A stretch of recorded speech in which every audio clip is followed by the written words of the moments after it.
got so motherfucking design on right now.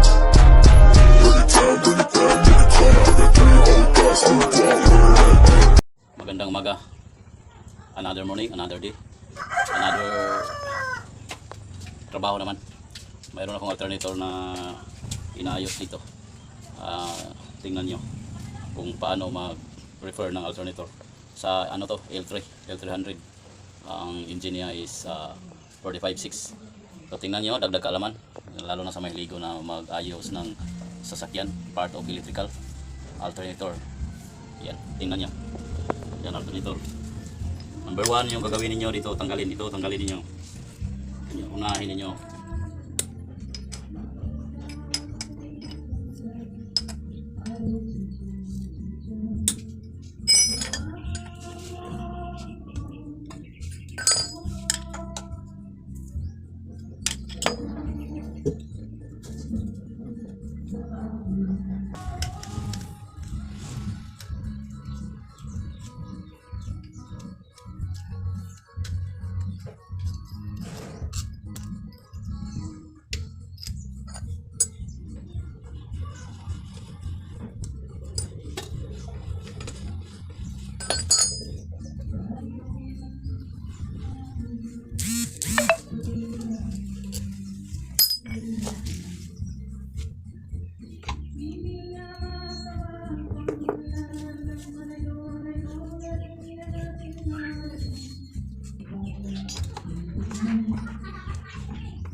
Malalim na slip ring nya.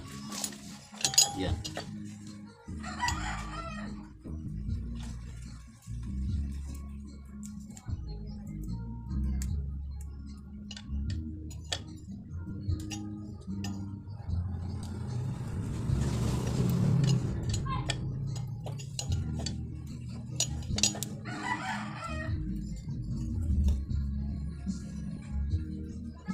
Slip ring nya guys, yan.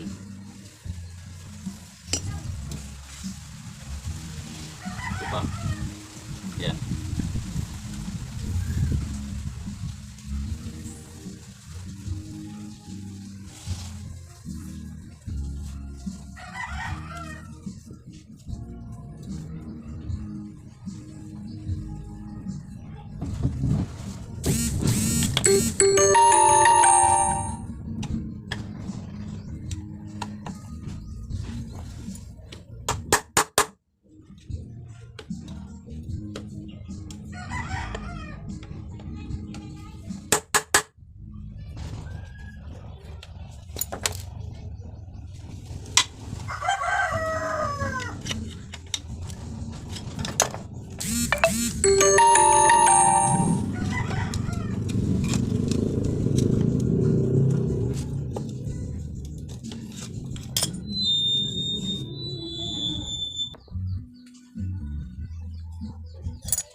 Kailangan palitan ng oil seal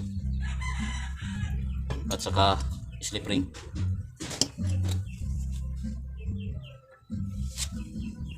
IC yan. Kung hindi magbili ng bago yung mayari, yung ganitong sitwasyon ang sira, yan, yung IC nagkarbo na dahil sa oil, kailangan palitan. Kasi kapag ibalik mo to, hindi tatagal, umusok dito kasi ni-carbonize na yung yung plastic niya dito.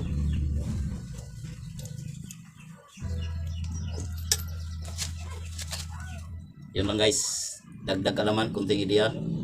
Maraming salamat sa nanonood ng aking video. Sana huwag kayong magsawa magsuporta sa aking video. O maraming salamat lalo na sa aking 303 subscriber ng aking YouTube. Thank you very much. Maraming salamat sa inyong lahat. Kung wala kayo, wala din ako dito sa aking vlog. Ayan, maraming salamat.